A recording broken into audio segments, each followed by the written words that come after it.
Hey guys, doing another video. We're going to be doing part 2 of the animated horror stories, but without the face cam. So, you guys will get to see it.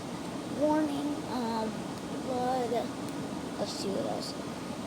People dying. I mean, if you're scared of blood or anything like that, which I'm okay with it, then you might not want to watch this video. So, click off before anything else happens. Alright, well, let's get on with it. Oh, and also be sure to subscribe, like, and comment on my videos. And also follow my TikTok at DasBrony. Today we will only be watching one horror thing because I got about like 2 hours of these, and by Martin Animations everything goes down. Let's go. Let's return from Starting morning where services. we I helped Erin, my beautiful wife, finish preparing the last few Sorry signs about for the air lunch. conditioner in the last Just video. before And this noon, the one. children were called to the table, and But as usual, a great meal was had. Here we go. When we were all satisfied, the kids ran off to do their thing, and I assisted Erin in cleaning the table. Once I completed my husbandly duties, I slipped away to the living room to nap for the few hours. Around 3:45, I was awakened by a phone call from my grandmother, Annie, my dad's mother, and the only remaining grandparent or parent on either side of my family. She had raised myself and my sister after our parents had passed, and we were all very close. She asked if I knew any young men that needed work as a repair and maintenance man. Her last guy had gotten too old to do the work, and she needed someone new to help around the house every once in a while. I helped her out as much as I could, but between my long hours at work and dropping the girls back and forth to their various school-related commitments, really good, actually. I couldn't be relied on to do as much as she sometimes I'll try needed. to do a gaming Although I video had no one in mind at that very moment, tomorrow. I told her that I'd put the word out and get back to her the next day. I don't know My which first game stop I'm was going to to do Erin. yet, but She had I nothing will for do me. something tomorrow. A few calls were made to various friends, And but I'll they probably couldn't think of do anyone. a face cam. However, they as well. promised to get back with if the situation was to change. It was a waiting game now, so I plopped myself back down in the chair and dozed off again. A knock came at the door just as I began to drift off. The interruption annoyed me, and for a second I considered not answering it. I decided to go ahead, if just to stop them from banging on the door. When I opened it, I was met by a smiling young man. I'm actually going to turn on the webcam. Hey, hi. Hi, guys. Yep. Right here, I got my first new haircut. Business cards. He asked if I needed him to Same mow the one yard. down here. I declined his offer, but just then, Grandmother Annie's request popped into my mind. He was about to walk away until I caught him and asked him if he could do basic repairs. Things like fixing broken garbage disposals. When I asked this, his eyes lit up and he said yes. In fact, he had been a Mr. Fix-It in his last job, but unfortunately there was not enough work, so he was forced to fall back on lawn mowing to make ends meet. I briefly looked him over and thought about it in my head for a moment. He seemed like a nice, well-mannered kid. He said thank you, which is more than you can say about most people these days. Finally, I told him to give me a card. I might have a steady job for him. Weird. He did, and I promised to let him know in the morning. Do you guys see that? I let him go, and I returned to the house to enjoy my lazy afternoon. The next morning, I called Miss Annie, my family's name for her, to let her know I may have somebody, and I'd be sending him over that morning. When I hung up with her, I called the young man, Mark, and gave him the address. I told him he'd be doing small repairs and maintenance around my grandmother's house. At the end of each week, he was to come over to my place and I'd pay him. Once the specifics were nailed down, he thanked me and went on his way. With that out of the way, I focused on the task in front of me and put everything else out of my mind. When I returned home that day, I rang Miss Annie up to see how Mark had done. Her report of his work was encouraging. She spoke on more than one occasion about how eager he was to do well and his great attention to detail. How did I do that? This news was very pleasing to hear and assured me I'd made the right decision. Life would continue as normal. That Friday, Mark showed up at 6 p.m. to get his money and thank me, once again, for the opportunity. Dinner 100 was just moments bucks? from hitting the table, so I had to cut our talk short. Man, I told him to come around about the same time next week, and he took off with what I assumed was a song in his heart, a smile on his face.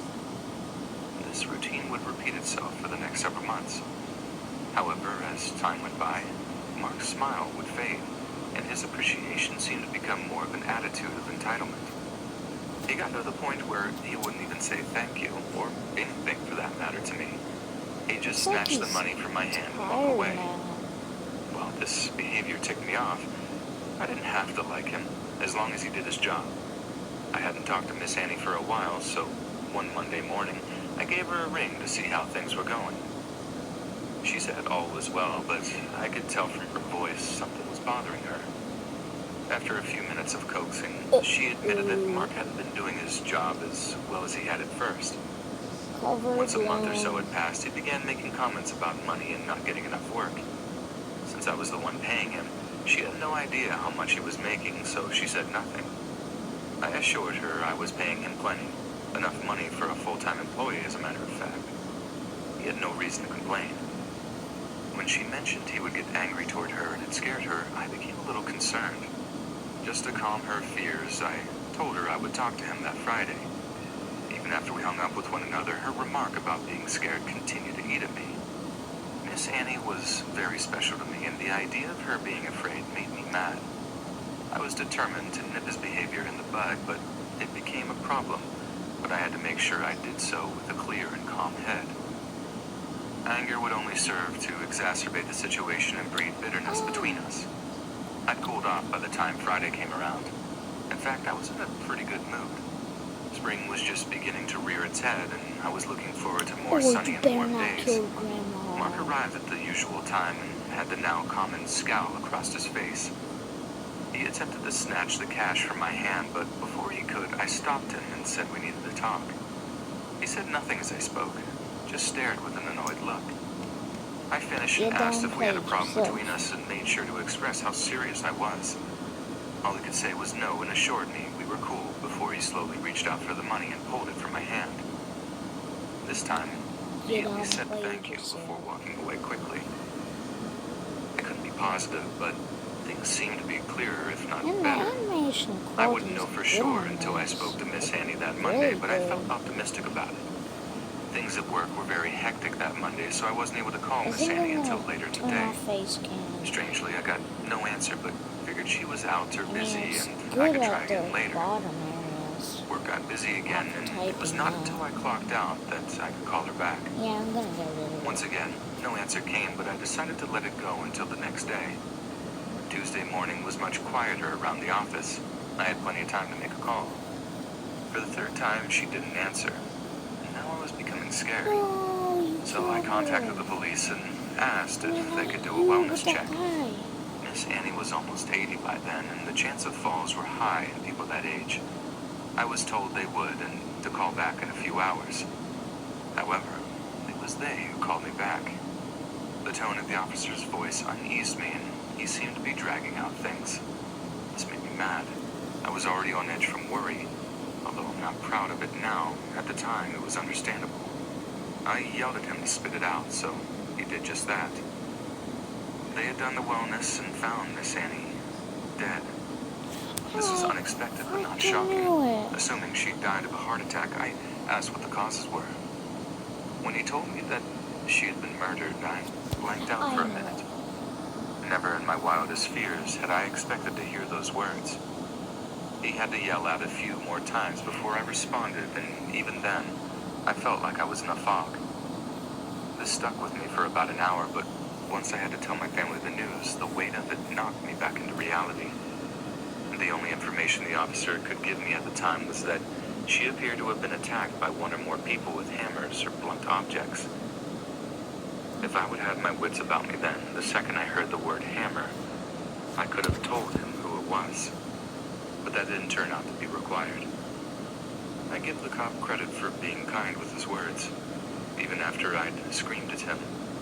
He could tell from my hemming and hawing what I wanted to ask, and assured me that there were no signs that she had been messed with, if you catch my drift, and I thanked him later for this. The rest of the family took the news almost as hard as I did. So many of Miss these. Annie had It's become like a so second mother to my predictable. wife, and my kids loved her greatly. We'd become very dependent on her after we relocated here, and the thought of her not being around was agonizing.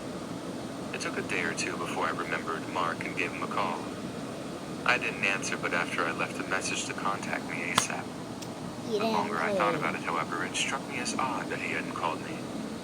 The first day he received no answer at the door, he should have called me. My confusion would grow into full-blown suspicion once I discovered two important things.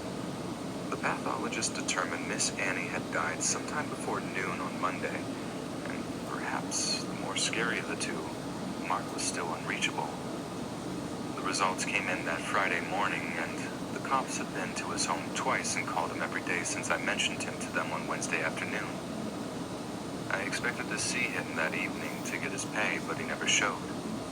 This all but cemented his guilt in my mind. I told the police as much, and over the following weeks, they would come to agree with me. Other than having his fingerprints and blood at the scene, everything pointed to him. All they had to do was get him in a room alone, and hopefully he would confess, but just locating him to do this would be a 5-year struggle. Countless tips were sent in, but none would pan out. Finally, on a rainy and cold morning in January of 2006, an arrest would take place across the country in Arizona that would put the search to an end. The Tucson police would be led on a high-speed chase after attempting to pull a man over for expired plates. At the end of the chase, Marco Javier Robles would be apprehended, and our search would finally be over. Is he from Mexico? Marco was quickly extradited back east, and the trial was soon to begin. Or What we live in feared Mexico? would be a long and drawn-out affair ended within the week. The district attorney had offered him a very generous plea, and after a strong recommendation from his attorney, he agreed. He'll have to do at least 25 years, but after that, it's up to the parole board. If I have any sway in the matter, I'll do my best to see that he dies in there. We were left with only one question. Some would say the most important one, perhaps. Why? As a stipulation to his plea, Very Mark long was one. required to tell why he committed the crime. Dang, it was and like in 20 full. minutes long. I didn't According expect to it to be him, that long. Miss Annie had become very demanding, and he felt he wasn't being paid enough to put up with it. He had been planning on hitting me up for You more were money gonna once be summer paid came along. like $200 However, when a he week. found out she had told me that he was unhappy with his pay, in his eyes, his chance for a raise was ruined. That Monday morning, he was angry about this and confronted Miss Annie about what she had said, and a fight broke out. He claimed she grabbed a poker from the fire set and hit him. In self-defense, he struck her with his hammer, but only did so once. His intent was never to end her life, only to make her stop. Unfortunately, it did just that and more. My family will never be the same because of it. A less rational man than myself would probably put She some, went if full not on all, the knives blame and you onto were like, myself for hiring the guy. die. I, That's your however, head. am not that man. No one else but Mark is responsible for Miss Annie's death. Any other conclusion would be foolish and a desecration to her memory. If there is anything I would say I feel guilty about, it would be that my children weren't able to spend as much time with her as I did growing up. A better example of selfless love and kindness never existed, and I savor every memory I have of her. I hope I can live up to her example and teach my children to be half the human being she was. Yeah. Yes, do exactly that. Alright, here's where we will stop. I think I'm gonna change my oh wait, I already did. I changed my TikTok. Sorry about that. It's actually Purple Gang 28. Got that? Alright, well. Purple Gamers, see you next time. Goodbye.